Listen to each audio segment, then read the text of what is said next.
They found the doors bolted from the inside, every window sealed, and yet the blood trails led out into the forest, as if something had taken them, something that didn't need a door. This is the story they never wanted you to hear. Before we go any further, do one thing. Like, subscribe, and share this video. Not for me, but because what you're about to learn will never be shown in a classroom or whispered in church halls. What happened to the Morgrave family was buried because it threatens the foundation of what power means in America. Let's begin. In the year 1810, deep in the pine-thick woods of northern Vermont, a manor appeared. Locals said it wasn't built, it was placed, as if the land itself had been waiting for the right bloodline to inhabit it. That bloodline was the Morgraves. To the outside world, the Morgrave family were reclusive intellectuals, scholars of ancient scripture, linguistics, and esoteric science. Their wealth? Quiet. Their presence? Subtle. But those who passed by the wrought iron gates of Morgrave Hollow often reported strange things. The humming of voices underground, windows that fogged on the outside, and torches that burned blue long after midnight. The patriarch, Sebastian Morgrave, held doctorates from Cambridge, Göttingen, and Padua, yet no one remembers him ever teaching. His wife, Eleanor, never once appeared in town, though merchants swore she ordered tinctures meant for embalming, not medicine. Their children, 4 in all, were rarely seen, but when they were, it was always alone and always barefoot, even in snow. But the Morgraves were not merely eccentric. They were engineers of belief, keepers of something older than the Republic. They inherited not just land, but doctrine. What that doctrine was, we'll uncover piece by piece. But know this, by the time local authorities finally entered Morgrave Hollow in 1823, 33 people had disappeared, each one last seen walking toward that manor. And not one body was ever found. We begin now, not just a story, but a descent into a truth so old, it might not have a name anymore. The Morgrave estate stretched over 1,100 acres of untouched woodland, land granted not through purchase, but by decree. According to a letter archived in the sealed vaults of the Vermont Historical Society, President Thomas Jefferson himself approved the original charter under a private academic initiative. But no official documentation has ever surfaced explaining what this initiative was or why it required complete isolation. The locals called it the Boundary, a moss-covered stone wall that marked the start of Morgrave land. The unsettling part? No one remembered it being built. It was simply there one day, wrapped in vines, etched with symbols that didn't belong to any known language. Sebastian Morgrave was said to be a man of impossible calm. Town records show that he never once raised his voice, never once appeared at court, never once paid local taxes. And yet, the mayor at the time referred to him in a letter to the governor as a man whose favor is not wise to lose. What kind of favor does a silent man in the forest offer to political men in Montpelier? Inside the manor, the walls were lined not with portraits of ancestors, but with anatomical diagrams, human, animal, and something else. Visitors invited for rare scholarly meetings described an overwhelming sensation of being watched, not by the family, but by the walls themselves. One clergyman from nearby Elmridge wrote that he felt the presence of intelligence inside the furniture. His hands began to blister without reason. He never returned. The family's children, Isadora, Dorian, Alaric, and Liz, were never enrolled in any school. They were educated in what Sebastian called the apocryphal sciences. Not theology, not biology, but something between the two. According to a set of confiscated notebooks written in a cipher later broken by MIT linguists, the children were instructed in language before Babel and engineering of the will. These were not lessons for advancement. These were rituals for transformation. It was said that when Dorian Morgrave turned 12, he no longer slept. Not because of insomnia, but because, according to family legend, he no longer needed to. He would sit awake through the night, staring at the fireplace, as if waiting for something to arrive from the flames. What the Morgraves were building in that house was not a future, it was a resurrection. But of what? That's a question that made a dozen investigators vanish.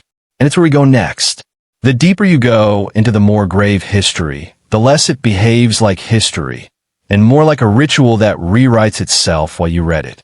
Every documented attempt to investigate the family ends in sealed files, missing persons, or mental breakdowns. One archivist even burned his notes mid-research, repeating a single sentence. They spoke without mouths. But let's go back further. The Morgrave bloodline didn't begin in Vermont. Records trace Sebastian's lineage to a fringe sect of occult naturalists operating in 17th century Bavaria, men who studied how belief altered biology. They called themselves Dive or Stumped in Hand, the Silenced Hands.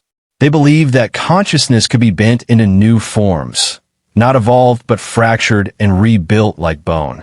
Their doctrine held that language was the original infection, and that silence was the only way to remember the original will. Sebastian's grandfather, Reinhard Morgrave, was exiled from Bavaria in 1726 after being accused of conducting anatomical experiments on orphan children. But those accusations were dropped because the accusers disappeared. Reinhard arrived in the colonies under a false name, Elijah Moore, but began signing documents as Morgrave by 1750. The reason? He claimed the name was not his, but something given in return during an unnamed ceremony in the Tyrolean Alps. This is where things darken. In a rarely cited footnote from a 1791 Yale correspondence between theology professors, one letter describes a peculiar manuscript circulating among Eastern occultists. It was written in animal skin, encoded in reversed Hebrew, and signed with a wax seal in the shape of a hand with an open eye in the palm. They called it the Morgrave text. Inside were diagrams not just of the human brain, but of the soul's scaffolding. Instructions for deconstructing emotional states. Formulas for imprinting ideologies directly onto the nervous system. And most disturbingly, a process for removing will from the human body entirely and replacing it with external command patterns. In short, mind control. Not metaphorically, literally. The kind no government wants you to believe is possible. The kind that erases the soul but leaves the body smiling. This manuscript, scholars believe, was the foundation of the family's so-called apocryphal education. The Morgrave children weren't learning history. They were learning to rewrite it from within others. And they would soon test their lessons on more than just themselves. Imagine a child being taught not to read books, but to read people. Not to recite lessons, but to erase them from others. That was the Morgrave curriculum. In that cold estate atop Widow's Hollow, the children weren't nurtured. They were sharpened. According to the fragmented testimony of Martha Ellering, a housemaid who worked for the Morgraves in 1832 and who later vanished before her deposition, the children weren't allowed mirrors, music, or names for emotion. They were not permitted to ask questions, only to observe, and repeat what they observed verbatim while standing perfectly still in front of Sebastian. Martha's surviving diary reveals chilling entries. The youngest girl, Delphine, watches people eat with eyes too old for her face. She does not blink. When I asked her to help me with the plates, she repeated my sentence exactly, tone, pitch, and stutter, before walking backward out of the room. I haven't slept since. Neighbors began to whisper that the Morgrave children never aged. Not in the face, not in the soul. It wasn't that they looked young. It was that they looked unfinished, as if their bodies were still listening to someone else's orders before deciding what to become. By 1834, 3 local boys from the nearby village of Eastbrook disappeared. 2 weeks later, the Morgraves hosted a gathering, not a party, but a silent dinner of masked guests. According to a surviving letter from shaken guest named Harold Whitcomb, the servants don't speak. They move only when Sebastian looks at them. And the youngest Morgrave's son, he's humming a tune I heard the missing boys sing before they vanished. How would he know that melody? But it was the basement that held the worst. A hidden door behind the wine racks led downward to a sublevel not listed in the original house plans. Martha once followed a strange sound there, thinking a cat had been caught between the walls. What she found instead were 9 small chairs arranged in a circle. On each chair, a doll made from hair and wax, all with open mouths. all with teeth that were very, very real. She never returned to that part of the house. But Delphine later handed her a drawing, a diagram of the room. Except in the drawing, the dolls were gone, and the chairs were full. In 1836, the Morgrave estate was visited by a man whose name was intentionally erased from every surviving record. But his arrival was marked by a shift, not in weather or structure, but in silence. The kind of silence that seems to lean into your ears, too deliberate to be natural. He was described in one letter as a man with no reflection in the window, and whose footsteps fell a moment too late. Rumors say he was a doctor of the forgotten sciences, a practitioner of something older than medicine, older than language. He came under the pretense of evaluating the children, their intellect, their restraint, their capacity for obedience. But what he conducted were not examinations. They were rituals. The east wing of the manor, long and used, became his domain. The children were sent to him one by one, and when they returned, they were different. Not in behavior, but in eyes. They no longer blinked at normal intervals. Their pupils dilated in complete darkness, and they began responding to questions before they were asked. Martha Ellering's final diary entries mention hearing chanting in reverse through the floorboards. She describes waking to find symbols drawn on her bedsheets in salt and ash, and Delphine, standing at her door, whispering, "He told me what you dream." Then the livestock began dying, not from illness, but from what witnesses called intentional stillness.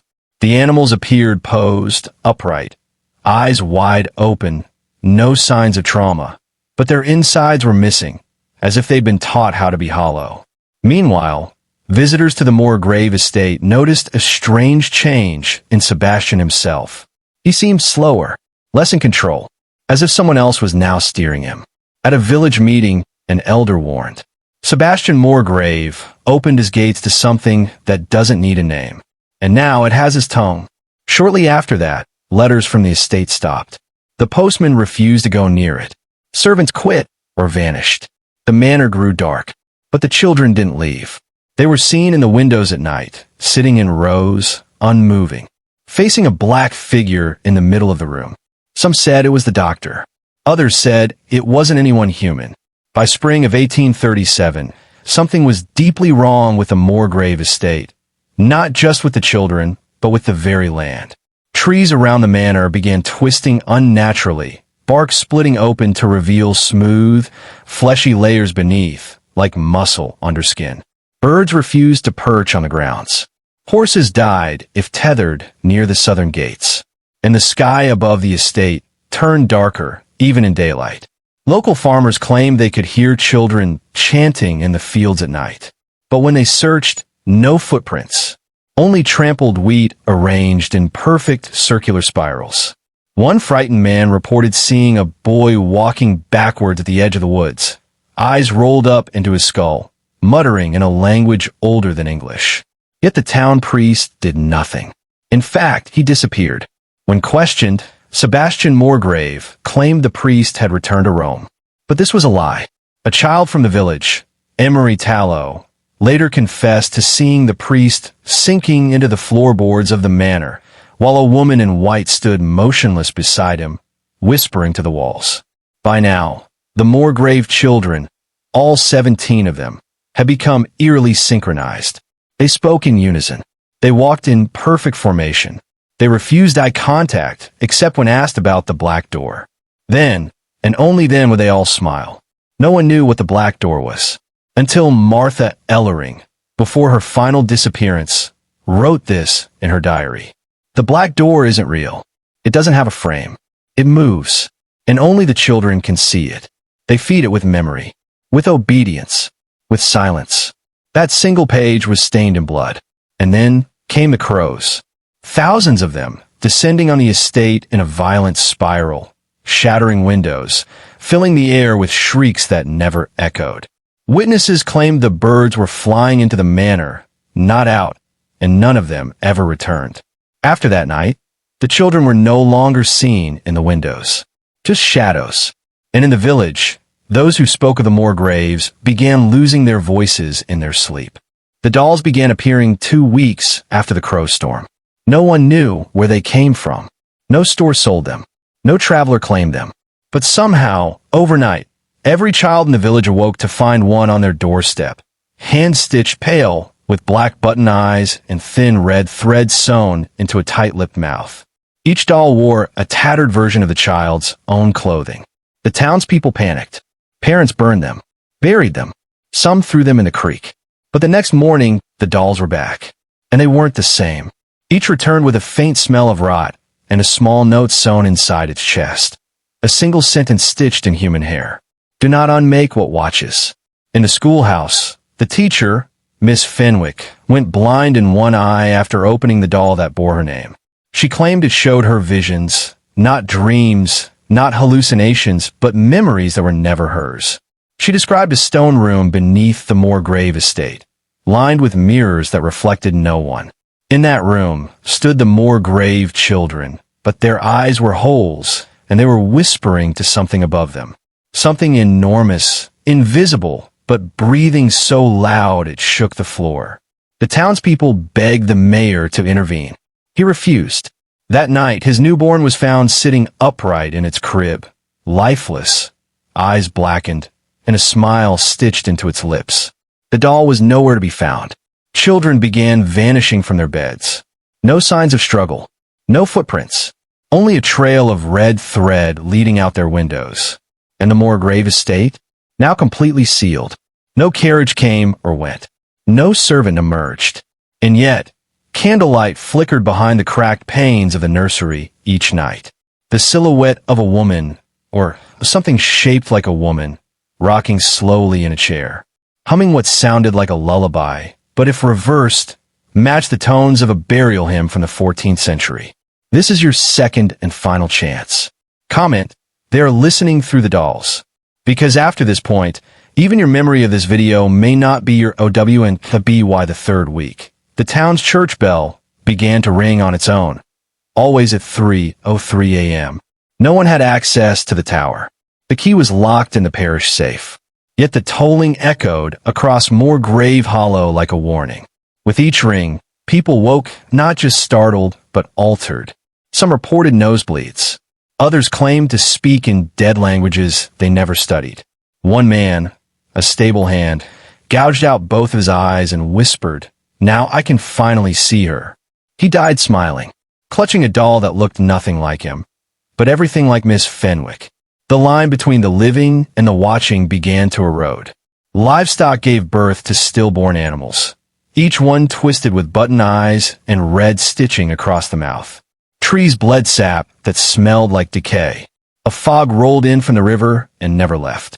If you walked through it for too long, your shadow would start lagging behind, moving slower, twitching, until eventually it didn't match you at all. And through it all, the Morgrave estate remained silent. Until one boy, Elijah Dorn, dared to approach it. They found him 3 days later in the churchyard, kneeling before the grave of Edith Morgrave, the long-dead matriarch. He was naked, covered in soot, eyes rolled back, muttering the same phrase over and over. "She's not dead. She's just remembering."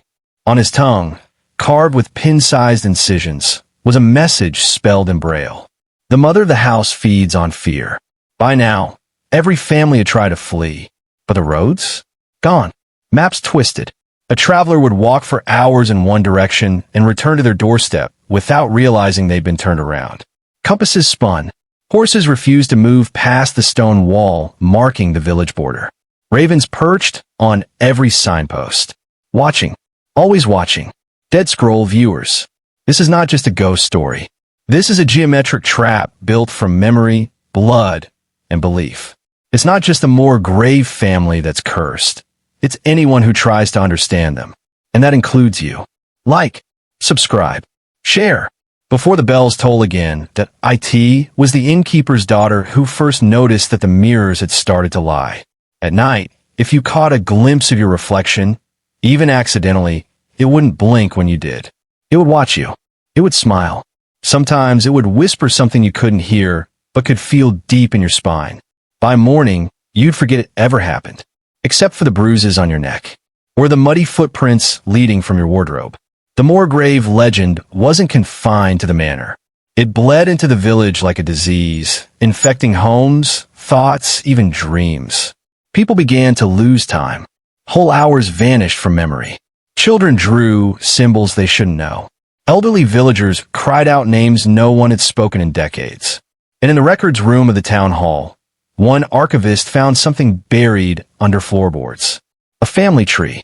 It didn't end with the Morgraves. It started with them. Every major bloodline in the village, the Fenwicks, the Dorns, the Ratchers, they all linked back to her. Edith Morgrave. But Edith didn't just have descendants. She had copies. Every 27 years, a girl was born with her face, a boy with her voice, a twin with her handwriting. They weren't raised, they were activated, triggered by sound, by death, by language. The archivist set the tree on fire. He screamed as the flames engulfed him, not in pain, but in ecstasy. His last words, "The house remembers." Midway through this story, if you're still watching, comment, "The house remembers," below to let us know you've seen the signs too. Comment it again, because sometimes one version of you isn't enough. What the Morgrave family built wasn't just a manor. It was a machine, a psychic engine fueled by ancestral guilt, obedience, and something much older than language. The question is, why? Or are they trying to wake up? And more importantly, what if it never slept? Stay with us. This next chapter, it's where things get inside. The Morgrave cellar was sealed shut with 13 iron locks, not to keep thieves out, but to keep something in. It wasn't on any blueprint. Even the oldest maps of the estate, drawn by hand, stained with wax and red ink, avoided it. They curled at the edges near its location, as if the paper itself recoiled from remembering.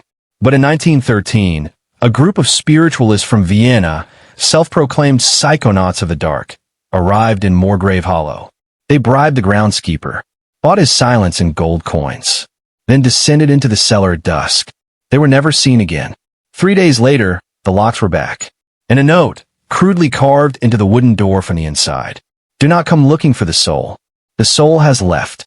1 week later, birds stopped flying over the manor. Clouds twisted above it like a knot of smoke.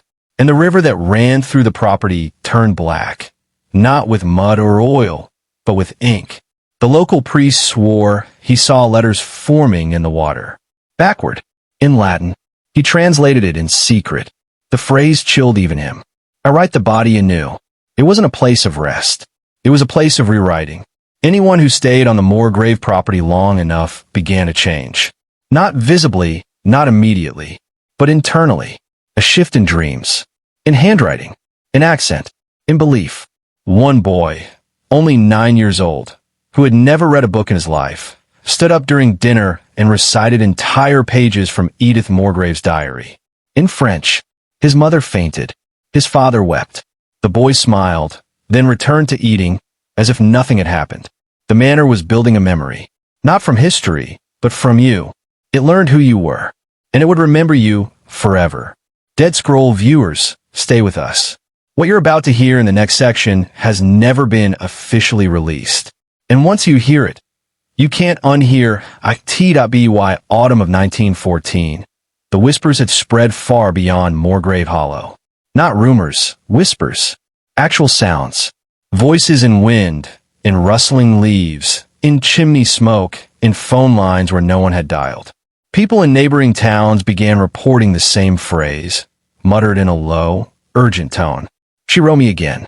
She knows my name." But who was she? Those who had studied the Morgrave lineage suspected Edith Morgrave. The reclusive daughter said to have disappeared in 1892, might not have vanished at all. Instead, she may have been taken by the house. Or worse, merged with it. You see, Edith had been obsessed with ritual script work. Not just writing, but writing that changes reality. A fusion of occult linguistics, ancient glyph binding, and something she called the fifth tongue. Pages from her diaries were found years later inside a sealed pew at St. Harrow's Church. Warped, curled like flesh, and impossible to burn.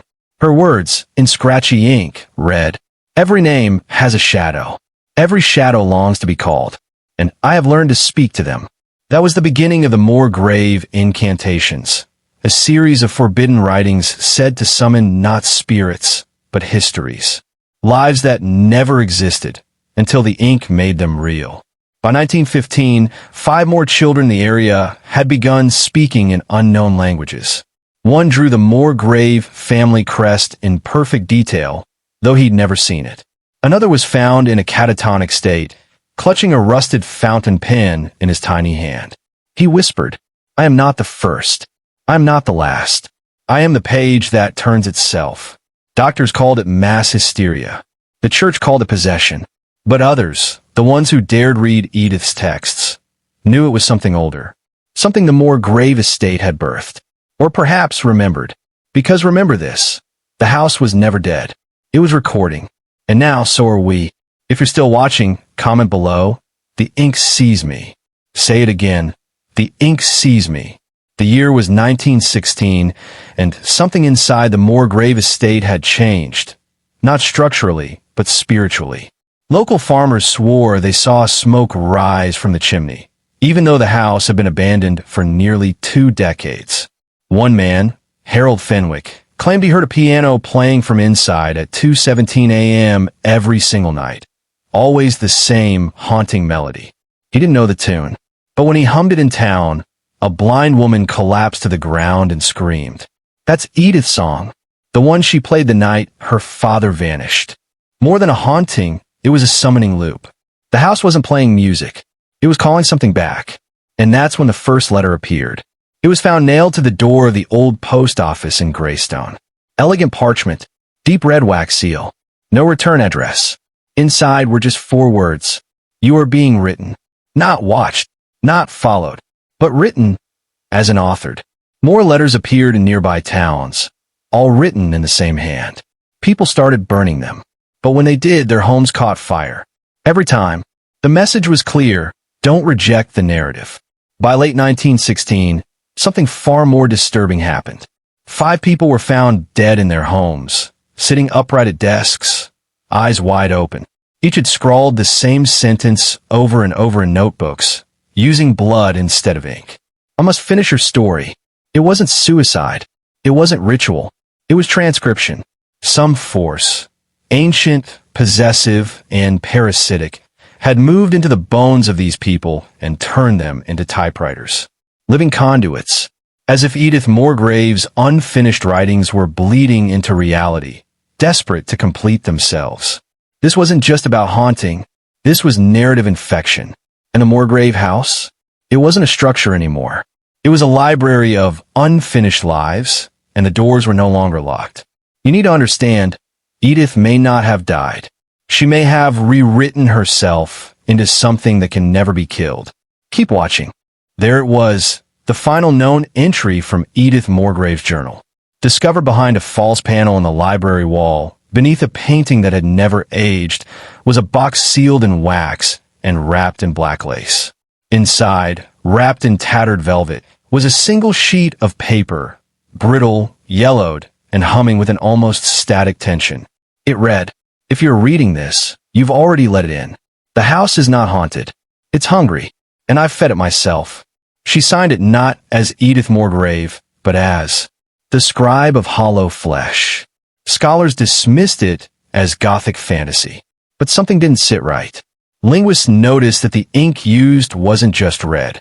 Under chemical analysis, it revealed high levels of iron, potassium, and human DNA. It was blood, but not just Edith's, for different blood types. And this is where it gets darker. A separate page was found, nailed inside the attic door. It wasn't written in English. It was written in Mirror Latin, and it translated loosely to, "They read me, so I became them." The theory? Edith wasn't writing stories anymore. She was writing people. Each victim from the nearby towns had eerily mirrored characters in Edith's unfinished manuscript. One woman named Marianne Hill, who was found catatonic in her bathtub, had been described in the journal 2 weeks before her breakdown, down to the scar on her temple and the mauve dress she wore that night. The implications? These weren't ghost stories. These were blueprints. And once the house had your name, it could rewrite you, backspace your thoughts, format your fate, type over your will until all that remained was her narrative. People stopped going near the estate, but some couldn't help themselves. Writers, thrill-seekers, occultists, they believed if they found Edith's complete manuscript, they could control the force. None returned. Only one camera was recovered, its footage corrupted except for a single frame, frozen mid-glitch. A woman's face, pale and flickering, whispering something that's been enhanced and analyzed for decades. But every expert agrees on the final translation. You are now part of the story. If you're still watching, you already are. Stay with us. There's a name that keeps appearing in fragments of Edith Morgrave's writings. One that was never in the family tree, never in census records, and never buried in the Morgrave cemetery. But every time someone dies connected to the estate, the name appears again. Healwyn. It started subtly, scribbled in the margins of Edith's early drafts, etched faintly on the base of a broken teacup in the cellar, carved into the wall behind the mirror in the nursery. One investigator even found it spelled backward in a child's lullaby written in blood. Nwaila will wake when we forget. Here's the horror. Multiple psychics who were brought in over the decades, from 1890 to 1972, all described the same presence without having read any prior documentation. A child, female, pale, silent, eyes entirely black, standing in corners, waiting, and always carrying a quill made of bone.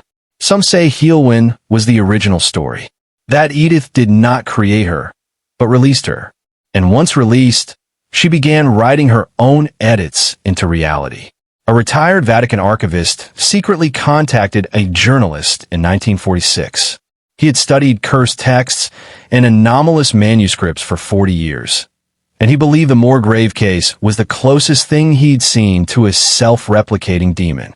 Not just one that haunts, but one that writes. The girl, he wrote, is not a ghost. She's an author, a demonic author that rewrites real events through any medium: blood, ink, mirrors, voices, dreams. And her only goal? To expand the story. Every reader, every viewer, every person who consumes anything related to the Morgraves becomes a line of text. Your thoughts get co-authored. Your fears get italicized.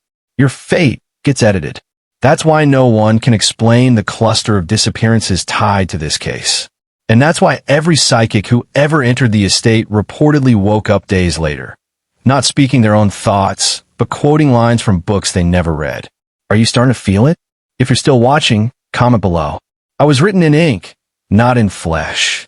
Say it again. I was written in ink, not in flesh. He arrived in 1923 under a false name. Went by Jonas Everhart, though records later suggested his real name was Jonah Kessler, a manuscript restoration expert who once worked for the British Museum before being quietly dismissed for burning a 14th century volume he claimed was writing itself. He had one goal when he came to Blackvale: erase the Morgrave manuscript. Not edit, not restore, erase. He believed that certain manuscripts weren't just cursed, they were alive. And not metaphorically. Jonas claimed they had a cellular structure that mimicked growth, replication, and, worst of all, contagion. And the Morgrave manuscript, he said, was the root. Here's what's terrifying. He brought tools with him. Not just chemicals, but rituals. Ancient monastic chants that hadn't been spoken aloud in 700 years. Salt from the ossuary beneath Santa Maria della Concezione. The ashes of 17 burned books. He knew what he was dealing with. But the moment he touched the first page, and this is from the testimony of the man who accompanied him, his hand began to bleed through the glove. Not from cut, from letters. Actual cursive words erupting beneath the skin, like tattoos written from the inside out. The other man panicked, ran from the estate, and reportedly heard Jonas scream one final phrase before the doors slammed behind him. I'm not the author anymore. She is. He was never seen again. When officials returned weeks later, the manuscript was untouched. But in the attic, a new page had been added. One not written in ink, but dried blood. It wasn't Edith's handwriting. It wasn't Jonas's either. It simply read, Chapter 6. He tried to end the story. You're not just watching a video. You're standing in a hallway of unfinished sentences. You've already read too much. You've already imagined the wrong thing. You've already felt her. It was found on a wire spool inside a rusted tin labeled Parlor, 1924. No electricity had been in the house for 2 decades, and yet the recording was perfectly preserved. The audio engineer who restored it said it chilled him to the core. Here's what the tape captured. Static, crackling, a slow, dragging noise like something heavy being pulled across hardwood. Then a voice. Not a scream, not a wail, just a calm, almost motherly whisper. Come now, no more hiding. You've read the story. Now, let her read you. The voice wasn't Edith's, nor was it Jonas's. It had 2 distinct tonal layers, one soft and feminine, the other deep and guttural, like 2 voices speaking in synchronized possession. But it's what came next that no one has ever explained. The sound of pages turning followed by. Chapter 7. The Listener in the Dark. When investigators slowed the recording to 1/4 speed, they heard a barely perceptible pattern beneath the voice. Heartbeats. 2 of them, perfectly in sync, like a child's heartbeat inside a mother's womb. Now, here's where it gets worse. Every single person who worked on restoring that audio file, all 6 of them, reported the same thing in their journals. They began sleep-talking entire passages from the manuscript. Their partners, roommates, and in one case, a security guard, all reported hearing the exact same phrase muttered at 3:11 a.m. She writes now, through you. That was the last entry in the lead engineer's notebook before he tore out all the pages and swallowed them, while smiling. DeadScroll family, this isn't a haunted house story. This isn't folklore. This is a transmission, a psychic document still writing itself through memory, blood, and thought. Comment this phrase twice if you're still watching. She writes now, through me. Again, she writes now, through me. It's how we know you've made it through the threshold. In 1974, a junior clerk at the Maryland State Archives named Elliot Breyer discovered something that was never meant to be seen. He had been tasked with digitizing decades-old health records, specifically those from infectious disease outbreaks. Tucked between measles mortality charts and sanitation ordinances, he found a sealed folder marked Morgrave, restricted/do not catalog. Inside, 23 pages. No header, no summary, just line after line of names, and next to each name, a handwritten note that simply read, corrected. Some names were crossed out in red. Others had small arrows pointing to other names. And at the bottom of the final page, a chilling annotation. The book adjusts to containment. Corrections must be made in flesh. This wasn't a medical ledger. This was a ledger of memory manipulation, a list of individuals who had, at one point, come into contact with a Morgrave family's manuscript, and were then psychologically rewritten. Breyer brought the document to his supervisor. By the next morning, the entire file was gone, physically removed from the archives and deleted from the database. Breyer was placed on indefinite medical leave for hallucinations and auditory disturbances. In his final written memo, he described hearing a voice through the microfilm reader whispering, "You're not cataloging history, you're repairing it." And yet, one name from that list resurfaced. Annalise Hurrow, a university librarian from Boston who had vanished in 1962 while researching obscure Victorian authorship.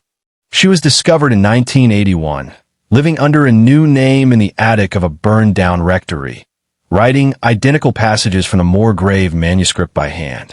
She had filled over 7,000 pages, none of which repeated a single sentence. And when asked why she'd done it, she said calmly, "Because someone must remember what the book forgets." DeadScroll viewers, what if the real contagion was never the manuscript, but the memory of it? What if remembering this story makes you a correction? And what if those listening have already begun to hear the voice behind the ink? In the hills of Vermont, buried under state protection and an altered identity, there exists a facility that, officially, does not exist. St. Ormond's Home for the Severely Distressed, or so the plaque reads. But internal state documents from 1959 list its original name as MGRV, Asset Holding Site Number 3. The initials match one family name only, Morgrave. According to a confidential state ledger uncovered during a 1991 whistleblower case, 7 individuals with direct blood ties to the Morgrave lineage were secretly committed to this facility between 1937 and 1982.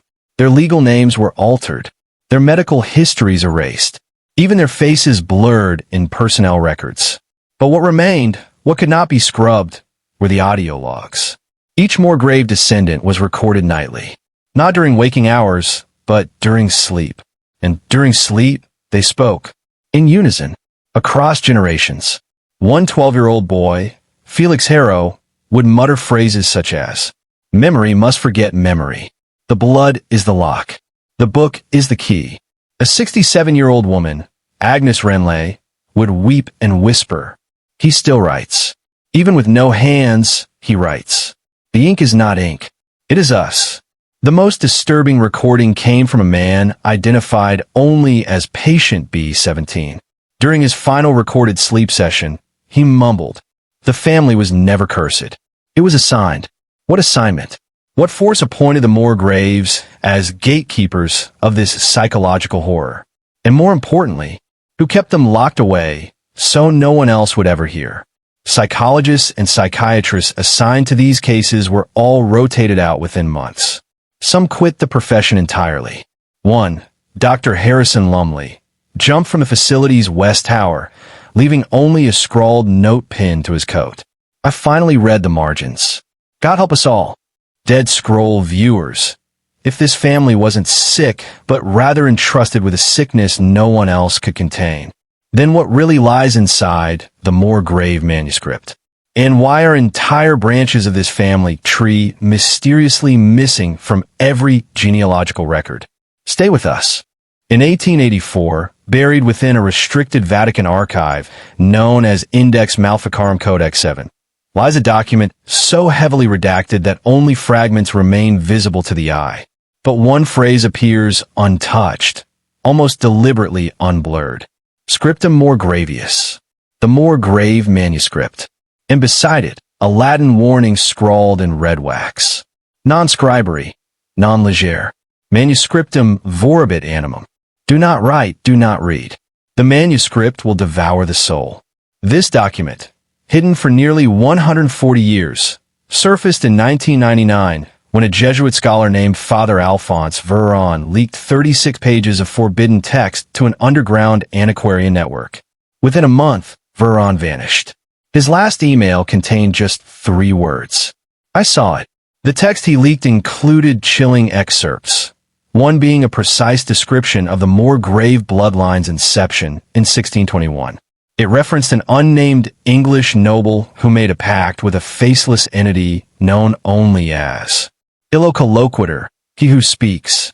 This being, the document claims, inscribed words beneath the skin of the first Morgrave patriarch in a language no man could speak aloud without bleeding from the eyes. Those markings became the foundation of the manuscript. But what terrified the Vatican most? Those same symbols allegedly reappeared, centuries later, on the back of a stillborn Morgrave child in 1832. Every attempt to bury the manuscript, ritually or physically, has failed. Every monk who translated more than 13 lines of it fell into convulsive madness within 3 days. And in 1887, Pope Leo XIII sealed the manuscript in a lead casket, submerged in a vault beneath the Castel Sant'Angelo. But according to a suppressed internal memo, the casket was found open, empty. In 1913, DeadScroll viewers, this isn't just ancient paranoia. This is a family marked by transmission, cursed not by mythology, but by linguistic infection. Whatever the Morgraves carried wasn't simply inherited. It was read. And you're only beginning to understand the scale of what's been hidden in the winter of 1911. A young man named Eldon Morgrave was institutionalized at the St. Cyprian Asylum for the criminally unwell in Dorset. He was only 17. No criminal record. No history of violence. Yet staff documented a condition unlike anything seen before. Every night at 3:12 a.m., Eldon would bolt upright in his cot, eyes wide open, yet unseeing. He began to speak in a deep, rhythmic cadence, but not in English. Not in any language recognized by the asylum doctors. At first, they believed it was a form of glossolalia, speaking in tongues. But then a visiting linguist, Dr. Clara Voss, was brought in to analyze the recordings. What she found chilled her to her core. Eldon wasn't just rambling. He was reciting word-for-word segments of the lost Morgrave manuscript. Segments never published, never leaked, and allegedly locked in Vatican vaults. How could a teenager with no access, no education in Latin or Proto-Etruscan dialects, perfectly chant texts known only to a few high-level theologians? Dr. Voss attempted to transcribe one full night session. She managed just 37 lines before she began experiencing auditory hallucinations. She reported hearing whispering voices speaking backward, weeping from the walls of her flat, and seeing letters crawl across her skin like insects. She was found 5 days later in her home, blind and incoherent, her journal pages torn and burned. The official report blamed extreme mental exhaustion. But internal asylum notes, confiscated decades later, revealed something else. A drawing. Dozens of black eyes arranged in a perfect spiral. A shape Eldon had drawn in his cell over and over again. The same symbol found branded onto the original manuscript cover. And when they exhumed Eldon's body in 1934 during a cemetery relocation, his skull was reportedly missing the tongue entirely. Surgically removed. The inside of the jawbone carved with a strange phrase. Collegit patiator. He who reads will suffer. Viewers, if you're still watching, comment, ink is a doorway below. Do it now. Let us know you're still awake, still aware. Martha Morgrave was 89 when she finally agreed to speak. For decades, she had remained silent, holed up in the crumbling west wing of the old Morgrave estate, surrounded by padlocked chests, blackout curtains, and books bound in iron clasps. When local journalist Edmund Rayner begged her for an interview in 1946, she gave him only 6 words through the slit in the door. The book doesn't like being ignored. Rayner pressed further. Weeks passed. No reply. Then, one morning a letter arrived. No return address. Inside, a single sentence. Come alone, before the moon turns. Rayner arrived on the night of a waning crescent. What he found inside the estate was not the world he knew. Walls scrawled in chalk diagrams. Strings connecting symbols. Dead insects nailed to crosses. Ancient phonographs playing dissonant chants in slow reverse. A single oil lamp lit the parlor, where Martha, frail, bird-like, yet somehow unblinking, sat holding a thick, blackened book bound in stitched hide. The Morgrave manuscript. She didn't let him touch it. She didn't open it. Instead, she spoke for 3 hours straight. No breaks. No water. Just one long, winding stream of revelations that turned Rayner white. Martha claimed that each male in the Morgrave line was marked from birth. Chosen. Born with a piece of the manuscript already inside them. Not metaphorically, organically. Tissue in the shape of sigils. Unusual blood clots that mapped ritual geometries. Eldon, she said, was not possessed. He was transcribing his own body. She believed the manuscript wasn't written by man, but by an entity that uses blood as ink and memory as paper. That it could only be read by those with ancestral permission. Anyone else would go mad or disappear entirely. And she said something more chilling. The book reacts to attention. The more people learn about it, the stronger it becomes. The more we talk about it, the more it watches us. Martha died 3 days after the interview. Her house caught fire under mysterious circumstances. Rayner? He vanished 6 months later. Only the tape recording of her voice survived. And what did she say at the very end of that tape? Tell them not to finish the story. They thought it was just a stain until they peeled back the nursery floorboards. In 1954, a group of university researchers from the Department of Historical Occultism at Vinshire College were granted rare access to the ruins of the Morgrave estate. The fire that claimed Martha's life had blackened most of the interior, but a portion of a nursery remained intact. And beneath the rotted wood, they found what no one expected. A hand-carved diagram, nearly 6 feet wide, etched with surgical precision into the subfloor. Black wax, and what was later identified as calcified bone dust filled the grooves. At first glance, it resembled a planetary chart, but closer inspection revealed something else. A rotating calendar of sacrifice. At its center, a symbol repeated 4 times. The same symbol that appeared in Eldon's drawings, in the margins of the Morgrave manuscript, and across the attic door in dried blood. Surrounding it were 47 notches, each spaced exactly 72 degrees apart. When mapped against the Morgrave family tree, researchers discovered something horrifying. Every 72 days, someone had died. Not just in the house, but someone tied by blood to the family. A maid's stillborn child. A cousin struck by lightning. A second uncle found drowned in a pond despite no water in his lungs. All unnatural. All precise. All predicted by the diagram. Even more disturbing. The last notch on the diagram wasn't carved. It was burned in. An uneven scorch mark where no one had touched. One that hadn't been there before. It corresponded with the date of Martha's death. The researchers tried to publish their findings, but the university redacted the report. One of the authors, Dr. Willis Ruin, disappeared shortly after sending a private letter to a colleague. That letter ended with a single line. The diagram isn't a record. It's a mechanism. A mechanism. Not something to observe, but something that acts. And it may not be done yet. In the next section, we go back to the asylum, where Eldon Morgrave spent his final days, and uncover the mirror ritual he performed every night at 3:07 a.m., using only a shard of glass, a strip of cloth, and a single Latin phrase he refused to translate. Stick with us. And if you haven't yet, subscribe to DeadScroll now. There's more truth coming. And it's not waiting. Eldon Morgrave didn't sleep. Not really. By the time he was institutionalized at the Hollow Pine Sanatorium in 1923, the youngest surviving Morgrave was a man hollowed out from the inside, pale, jittery, muttering phrases that no one could place in any known language. Doctors called it schizophrenia. Nurses called it a possession. But orderlies knew one rule above all else. Never interrupt Eldon at 3:07 a.m. Every night, without fail, Eldon would rise from his bed, face the corner mirror bolted to the wall, and perform what they later dubbed the mirror ritual. He would place a strip of linen across his eyes, hold a broken shard of glass in one hand, and mutter a phrase under his breath. Ad me radi et Claude portam.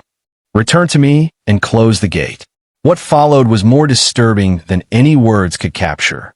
Witnesses said the shard would fog, not with breath but from the inside. Ice would form along the walls. Electrical pulses would snap through the room. And sometimes the mirror would change. Not in a theatrical way. Not dramatically. Just wrong. Wrong angles. Wrong colors. A reflection that didn't match. Sometimes Eldon's reflection would smile, while he stood there shaking. Other times, it would walk away from the mirror entirely, without him. They replaced the mirror. He kept doing it. They locked his hands in restraints. He bit through his own tongue just to bleed enough to draw the phrase on the wall. And one night, he simply vanished. Gone. From a locked room. No broken windows. No forced doors. Just one thing left behind. A burned linen strip and a second mirror, one that no one had placed there. A mirror with something still moving behind it. Something that didn't belong. Comment, the mirror still watches if you're still with us. Say it twice. Let us know you're seeing what others fear. The Morgrave room was never on the original floor plans. It was discovered during renovations of the family chapel in 1989, when a portion of the marble floor collapsed under a contractor's weight. What they found beneath was not a crypt, nor a burial vault, but something even more disturbing. A perfectly symmetrical underground chamber, sealed in silence for over a century. The walls were obsidian black, coated with a waxy substance that experts later claimed was neither organic nor synthetic. No light reflected from it. Sound didn't echo in it. And there, in the center, arranged in a perfect circle, were 13 antique wooden chairs, each with scratch marks on the arms, as though those who once sat in them had tried to hold on. But what truly unsettled everyone was the phonograph. It sat alone on a pedestal of carved bone. Yes, actual bone, verified by forensic teams. The device was disconnected, rusted, and unplugged.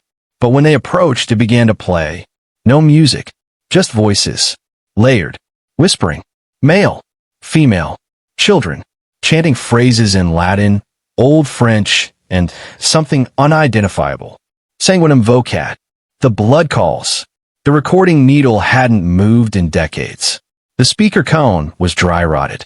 And yet, it played every night at exactly 3:07 a.m. Eldon Morgrave's hour. Paranormal researchers who attempted to study it suffered from migraines, seizures, and in one case, blindness. A researcher from Luxembourg named Marianne Lestrell went missing for 3 days. When found, she had written the word intra over 600 times on her arms and legs, in her own blood. When questioned, she said, "They sit in the dark and they talk about us. They remember everything, even the things we haven't done yet." After public pressure, the government sealed the Morgrave room under concrete and lead and declared the area a restricted zone. But those who live nearby still hear the phonograph, beneath the soil, beneath the stone, calling when a wind dies. The Morgrave lineage ended with Eldon, but the echoes didn't. They still haven't. The asylum files marked red tape. Morgrave were not supposed to be found. They were hidden in the sub-basement archives of Cowridge Asylum, sealed behind rusted cages and mislabeled as plumbing records. When a whistleblower named Dr. Renald Graves leaked the contents in 1997, only fragments surfaced, but what those fragments contained was beyond disturbing. The earliest document was a 27-page psychiatric profile of Eldon Morgrave, dated April 1844. It was authored by Dr. Augustine Vernhardt, who insisted that Eldon's case not be classified as mental illness, but rather as ontological dissonance, a term that doesn't exist in modern psychiatry. "This man dreams things before they happen," Vernhardt wrote. "He predicts misfortune with an accuracy that defies logic. But the worst of it is that he seems relieved when tragedy strikes, as though it confirms something for him." Vernhardt's notes spoke of time fractures, ancestral dialogues, and a voice Eldon called the overseer. One night, Eldon reportedly drew a symbol on his cell wall using his own teeth. It matched an unnamed Mesopotamian glyph, previously only seen in forbidden texts like the Kesrith Codex. The file then jumps to 1851, with a grim mention of 3 other Morgrave patients, all female, all unrelated by generation, but all exhibiting identical symptoms: night terrors, glossolalia, speaking in unknown tongues, and spontaneous knowledge of ancient burial rites. One of them, a girl named Annabeth Morgrave, age 9, had scratched the phrase, "The bell rings below," into her wooden bed frame over 400 times. In her final documented session, she whispered to the attending nurse, "He's not gone." Eldon watches from the knots in the wood. The attending psychiatrist resigned the next day, reportedly having found something behind his eyes in the mirror that didn't match his own face. What's worse, the file contained an internal memo warning Cowridge staff never to mention the name Morgrave aloud. It read, "Any verbal invocation increases proximity." After the leak, Dr. Renald Graves vanished. His last known communication? A scrawled message on a wall in his burnt-out home.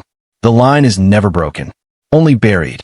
There's a shipwreck in 1611 off the coast of New Ashford, a vessel known in lost naval records only as the Starling Widow. It wasn't supposed to be in those waters. It wasn't supposed to carry 13 coffins. And no one was supposed to survive. But one did. His name appears as Thaddeus Morgrave. He arrived ashore with no accent, no identification, and no family. Yet within 3 years, he had acquired land, married into a prominent bloodline, and begun constructing a chapel in the woods. Not a Christian one, not even pagan, something older. That chapel still exists. Now sunken, buried beneath Kellner's Hollow, covered in vines and stone. Beneath it, a tunnel system, and according to unsealed Order of Hesperian scrolls, it contains an ossuary of 243 skulls, all facing downward. What's chilling is that every generation of the Morgrave family, since Thaddeus, shows signs of chronological displacement. Letters dated before their birth. painted portraits where the faces match those of ancient tapestries. Even unigate appearances in photographs taken decades apart. One forgotten record from the Whitby Society in 1784 describes a boy seen around the chapel ruins. He called himself Ezra, pale, unblinking, and said to be the 13th from a coffin. When they tried to track Ezra, there was no birth record, no grave, and no aging across the 49 years he was spotted in town. The Morgrave genealogy has been scrubbed, altered, and re-recorded. But remnants survive in death certificates and backlogged parish documents. The same 6 first names repeat every generation. Eldon, Ezra, Annabeth, Elira, Gideon, Sorrel. Worse still, many were buried outside consecrated ground. When the Society for Obscured Histories exhumed one grave listed as Gideon Morgrave, died in 1819, the coffin held no remains, only a mirror, wrapped in chains, its surface blackened from inside, and scratched into the inside lid. The mirror remembers what the blood forgets. You're starting to see it now, aren't you? This isn't about madness. This is about something that came ashore, something that never wanted to leave. They said the Morgrave estate had no basement. They lied. In 1923, a demolition crew sent to tear down the western wing of the estate accidentally broke through a false wall behind the wine cellar.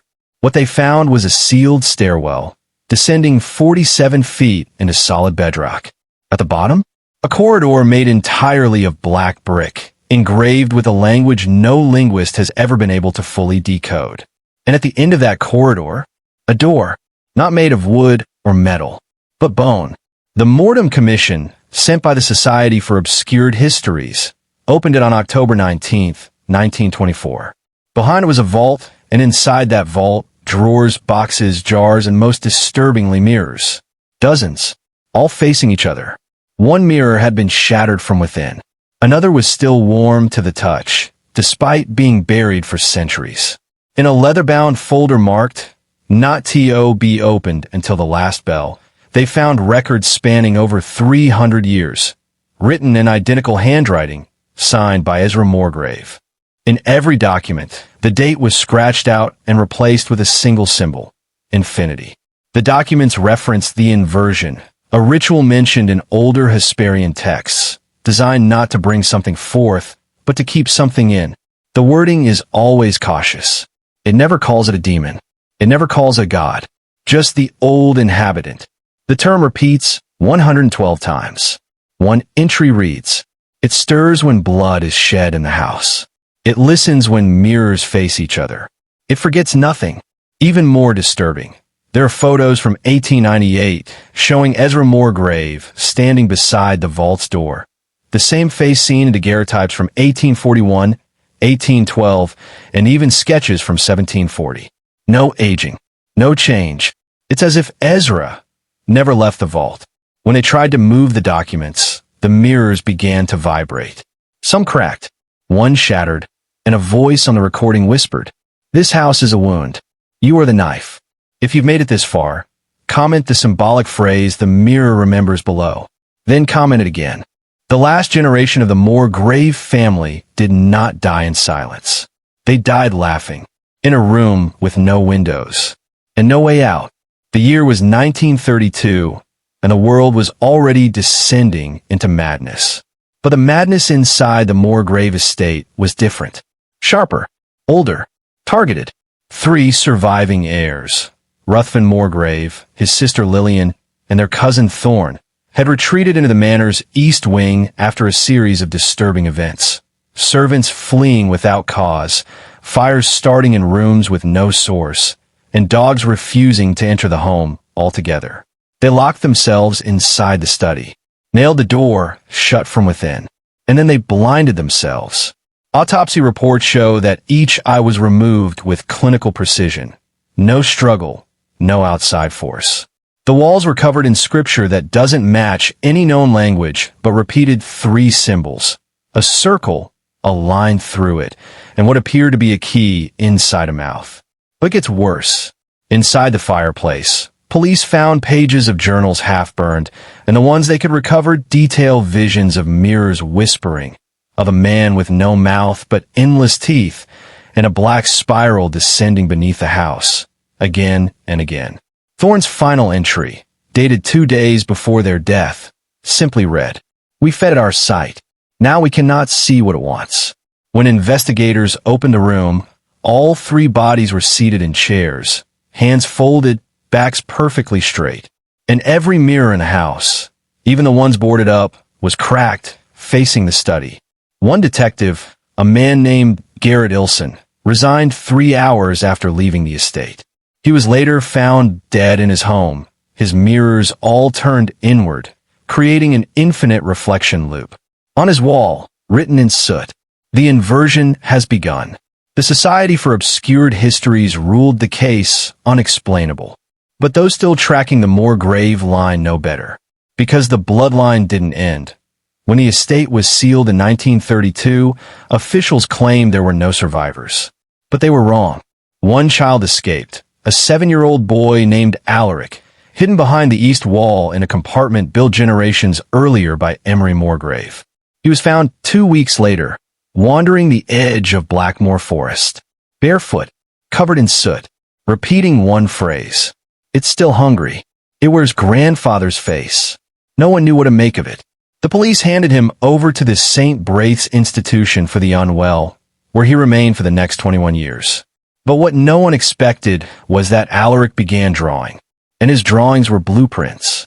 Tunnels, chambers, mechanical traps, and even a ritual amphitheater below the estate, all drawn with incredible accuracy, long before anyone knew such things existed. In 1954, during a covert operation by a now-defunct agency known only as Division M, these tunnels were finally accessed. What they discovered was buried for another 70 years. But fragments have emerged. Documents that describe a ritual breeding chamber, where members of the Morgrave line were systematically paired, not for love, not for legacy, but to grow something not entirely human. The files refer to it only as the inhabitant beneath, a life form that required a very specific bloodline to survive. And the chilling part? Alaric wasn't its final vessel. He was the key, a design conduit. He went missing in 1957, never seen again, but a body matching his description, aged unnaturally, eyes sealed shut, and wearing a Victorian locket engraved with the Morgrave sigil, was found in 1993 near the abandoned subway lines beneath Southwark, London. Inside his locket, a folded slip of parchment, written in his childhood handwriting. "Do not let them open the mouth beneath the house." By 2002, a wave of anonymous leaks, coded files, transcripts, surveillance reels, began surfacing online under the tag #ProjectMorgrave.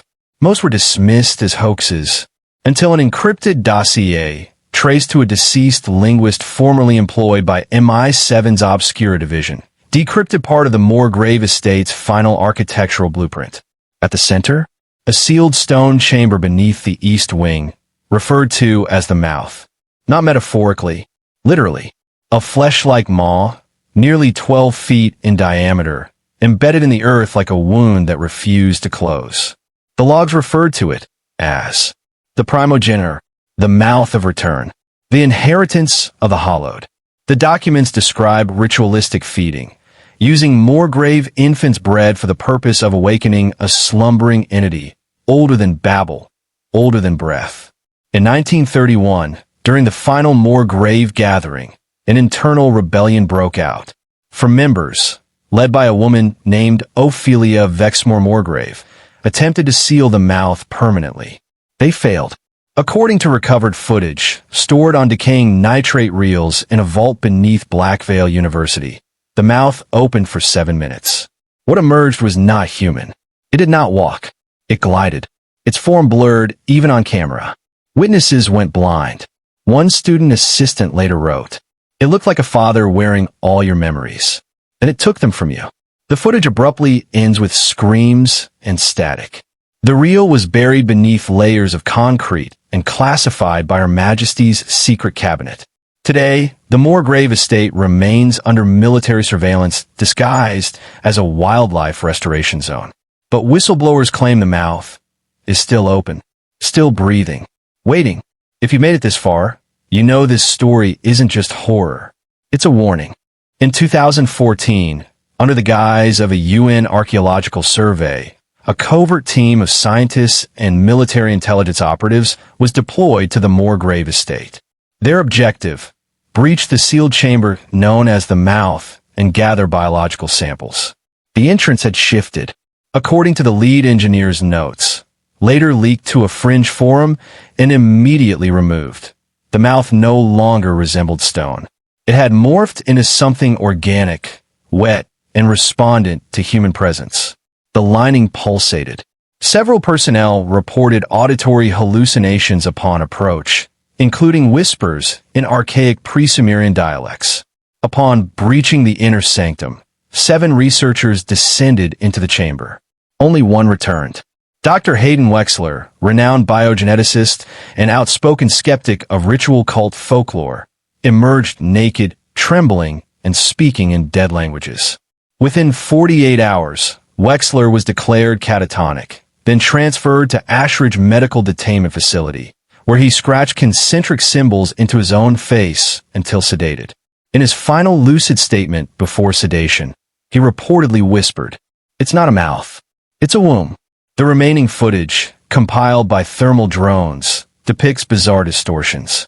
One drone captures the remaining 6 researchers standing still, arms raised, in front of what appears to be a colossal figure with no face, just a hole where the face should be, exhaling a dark fog that does not dissipate.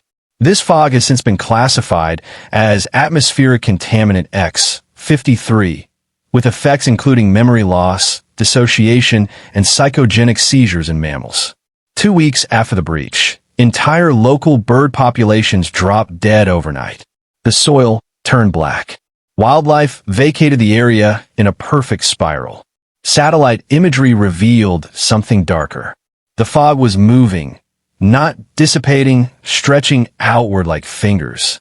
Since then, 6 UN officials associated with the mission have died in alleged suicides. All left the same cryptic note: "It's inside us now." You think this was just a tale?